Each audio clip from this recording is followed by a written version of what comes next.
জিন্দাবাদ জিন্দাবাদ কাল সরকার প্রিপেয়ার্ড স্মার্ট মিটার লাগু করেছে রাজ্য কেন্দ্রীয় সরকার জবাব দিয়া জবাব দিয়া ইনকলাব জিন্দাবাদ লায়া হো বলায়া হো ও আপনারা পড়তে বিক্রিকারী বিজেপি সরকারের বিরুদ্ধে ওলাইয়া হো হোস্টেল বিক্রিকারী বিজেপি সরকার হুঁশিয়ার হুশিয়ার হুশিয়ার রাজু সম্পদ বিক্রিকারী বিজেপি সরকার হুঁশিয়ার হুশিয়ার হুশিয়ার পুরুষের সরকার হিমন্ত বিশ্ব শর্মার হুঁশিয়ার হুশিয়ার হুশিয়ার সরকারের বিক্রিকারী বিজেপি সরকারের বিরুদ্ধে ওলাইয়া হো ইনকলাব জিন্দাবাদ জিন্দাবাদ জিন্দাবাদ পুঁজিপতি স্বার্থ কাম করা বিজেপি সরকার হায় হায় হায় হায় হায় গরম পদ বিক্রি করি গয়নাক ধনী করা বিজেপি সরকার হায় হায় গরম পদ বিক্রি করি গয়নাসকলক ধনী কৰা সৰুচুৰৰ চৰকাৰৰ বিৰুদ্ধে সকলে ৰাইজ ওলাই আহক।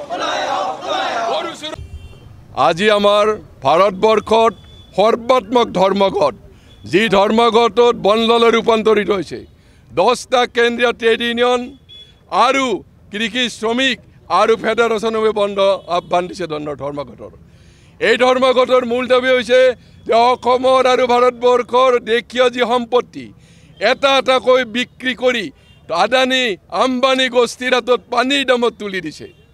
আনহাতেদি মালিক পক্ষৰ স্বাৰ্থত শ্ৰম আইন সংশোধন কৰি তেওঁলোকে শ্ৰম কোড লাগু কৰিব বিচাৰিছে, য'ত শ্ৰমিকৰ নিৰাপত্তা নাথাকিব, যুদ্ধ কৰাৰ আন্দোলন কৰাৰ অধিকাৰ নাথাকিব, মিনিমাম যে দৰমহা দিয়াৰ কাৰণে আন্দোলন কৰাৰ অধিকাৰ নাথাকিব এই শ্ৰম কোড লাগু কৰাৰ কাৰণে। কাৰণ এই চৰকাৰ সম্পূৰ্ণৰূপে ভাৰত অসমৰ বিৰোধী চৰকাৰ।